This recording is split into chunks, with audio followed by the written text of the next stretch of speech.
Hayot bir kun pastir, bir kun baland. Bir kun zahar bo'lsa, bir kun bo'lar qand. Do'stingman degan har kimga tabassum qilma. Dushmandan emas, do'stingdan bir kun yeysan pand.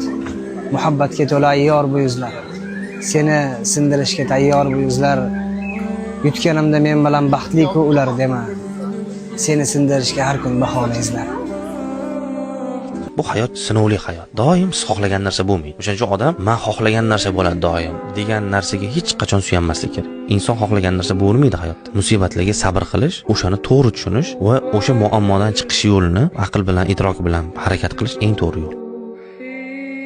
Bilasizmi, yo'qotishdan qo'rqish degan narsa bor-ku. Masalan, nimani yo'qotishdan qo'rqdingiz? Masalan, bitta insonni yo'qotishdan qo'rqdingiz, u yo'qotishdan qo'rqish boshqa narsalarga ham ta'sir qilar ekanda. Misol uchun, bitta insoningizni yo'qotishdan qo'rqdingiz. Yo'qotishdan qo'rqish degan narsa sizda paydo bo'ldi. Bu mol dunyoga ham ketadi endi, bu sizning sog'ligingizga ham ketadi. Hamma narsani yo'qotishdan qo'rqadigan bo'lib qolasiz. Ya'ni yo'qotishdan qo'rqish degan narsa sizda uyg'onib qoldimi? Demak, u hamma narsaga ta'sir qilish boshlaydi. Hamma narsani yo'qotishdan qo'rqadigan bo'lib qolar ekansiz. Ajoyib narsa ekan. Bu dunyo qisqa-ku endi. Bir pasda o'tib ketiladigan hayot, sinovli hayot-ku. Har xil kunlar bo'lishi mumkin. Ya'ni yo'qotishdan qo'rqmaslik kerak ekan. Baribir yo'qotishingiz kerak bo'lsa, shu yozilgan bo'lsa yo'qotasiz. Shunga tayyor bo'lish kerak odam. Bu inson bilan oxirigacha boraman deb ko'nikib qolgan bo'lsangiz, yo'qotib qo'ysangiz-chi, yo'qotib qo'ysangiz juda ham yomon ahvolga tushib qolasiz. O'shaning uchun inson doim hamma narsani me'yorini ushlab yurish kerak ekan. Ya'ni hamma narsada me'yor eng go'zal narsa ekan.